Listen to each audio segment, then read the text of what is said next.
For The Last of Us Part 2, we're hoping to create a story that makes a commentary about the cycle of violence and how acts can beget other acts and show all the different aspects that could come out of it. Not necessarily good or bad, just the different consequences of one's actions. I'm gonna find, and I'm gonna kill every last one of them.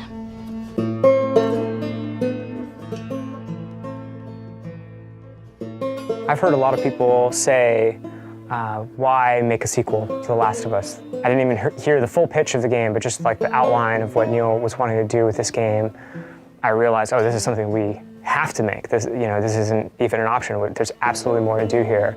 There's always the fear that, when you made something great and you're gonna go back to it, you're gonna mess it up. You're gonna mess what made it so special. The test for us was like, can we come up with a story that could, one, stand on its own and be meaningful and have weight, the same kind of feeling we had when we came up on the story for the first one. But also now, because it's part 2, it has to be additive. It has to take the first one into consideration, that if you played both, then you get like a bigger narrative. The thing that Neil really cared about, that the studio really cared about, is honoring Ellie and Joel specifically, and their journey as characters. What is the honest next steps that they would take? What are the truest moves that we could see them do? The Last of Us 2 expands on the first game, both in the relationship between Ellie and Joel, the relationships that we see Ellie having, and just the greater world that we're in, and we see more of it.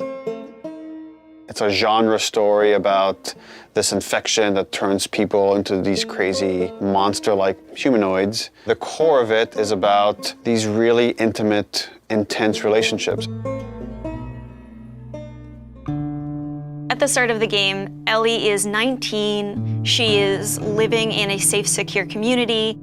We're coming in, 25 years after the outbreak. And you, as Ellie, live in Jackson, which is this kind of somewhat tranquil town in this really messed up reality. She has real community now. She has people who love and care for her, willing to sacrifice for her. Joel is also very settled down. He's now part of a town. He's no longer a smuggler. Actually, the town relies on this guy that is a very capable killer, and that's something these towns in this world need. Dina, where are you? And then Jackson and Ellie are shaken by a violent event. It really changes Ellie's day-to-day life, and now just living is no longer enough. Like, there's these people that have wronged her, and she wants retribution. And you as a player are gonna want retribution for what these people have done. And then you go off on this journey that leads you to Seattle, where now you're like stuck in the city that has these warring factions, and they're both fighting over the spoils of Seattle, and you're stuck there in the middle looking for this very specific group that has wronged you. And that's the concept of the story. And then it takes you on all sorts of twists and turns in Naughty Dog fashion.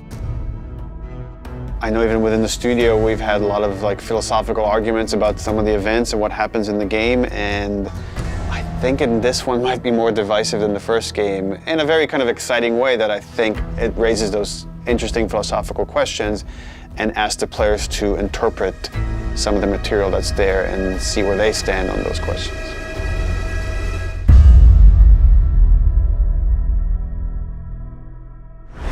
PlayStation